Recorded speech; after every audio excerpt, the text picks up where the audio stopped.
சினிமாவை பொறுத்த வரைக்கும் நடிகைகளின் தற்கொலை என்பது என்றுமே புரியாத புதிர்தான். இளம் வயதிலேயே உயிரை மாய்த்து கொண்ட நடிகர்களின் லிஸ்ட்ல இருப்பவர் தான் நடிகை காமெடி சோபனா.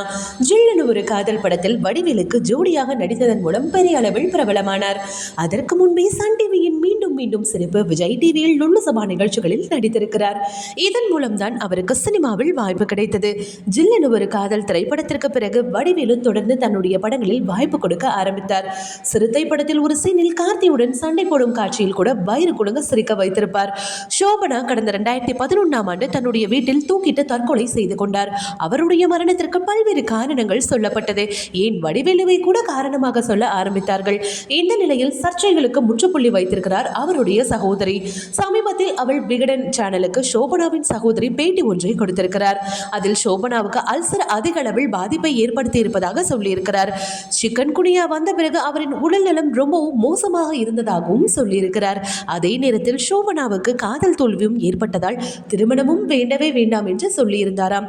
ஒரே நேரத்தில் உடல் அளவிலும் மனதளவிலும் அதிகம் துன்புற்றிருக்கிறார். இதனால் தான் தன்னுடைய தங்கை விரக்தியில் தற்கொலை செய்து கொண்டதாக அவர் சொல்லியிருக்கிறார். ஓகே வியூவர்ஸ், இது போல சினிமா செய்திகளை நீங்கள் பார்க்க மறக்காம சினி டைம்ஸ் சேனலை சப்ஸ்கிரைப் பண்ணுங்க.